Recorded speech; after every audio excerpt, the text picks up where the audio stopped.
मेरो कविताको शीर्षक छ आमाहरू। दुःखलाई पेवा राखेर खुसीहरू साझा गरिदिन्छन्।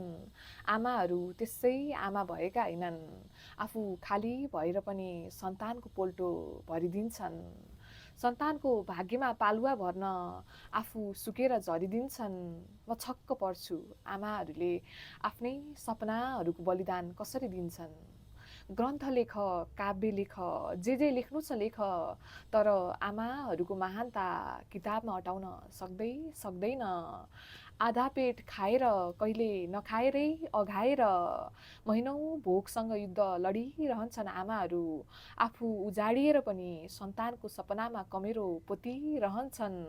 सन्तानका खातिर दुनियाँसँग भिड्छन्, कहिले आशिष दिन्छन्, कहिले आफू स्वयं आशीर्वाद बनेर शिरमा सजिन्छन्।